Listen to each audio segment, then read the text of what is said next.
সারা বিশ্বের বাংলা ভাষাভাষী লোকেরা এই আন্দোলনের সাথে সমর্থন তারা করেছে, এটাকে সাপোর্ট করেছে, তারা সমর্থন নেমে এসেছিল জানেন।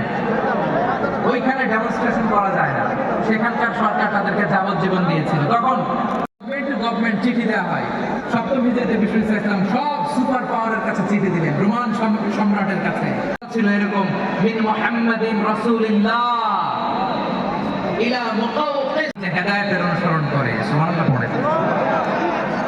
এই চিঠি এই অভ্যুত্থান যখন শুরু হয়, আমি তখন সাউথ আফ্রিকাতে একটা স্ট্যাটাস দিয়েছিলাম, কোটা নয় গোটা দেশ হিসেবে আত্মপ্রকাশ করলো।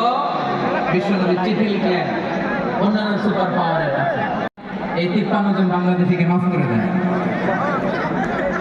এই চিঠির বদৌলতে বেকসুর খালাস সরাসরি G2G বলে, G2G government to government, G2G উনি চিঠি লিখলেন যে তাদেরকে রাসূলুল্লাহর পক্ষ থেকে মিশরের বাদশার কাছে, আরেক রাষ্ট্রপ্রধানের কাছে, ঠিক কিনা বলেন? জানেন না আপনারা? এই যে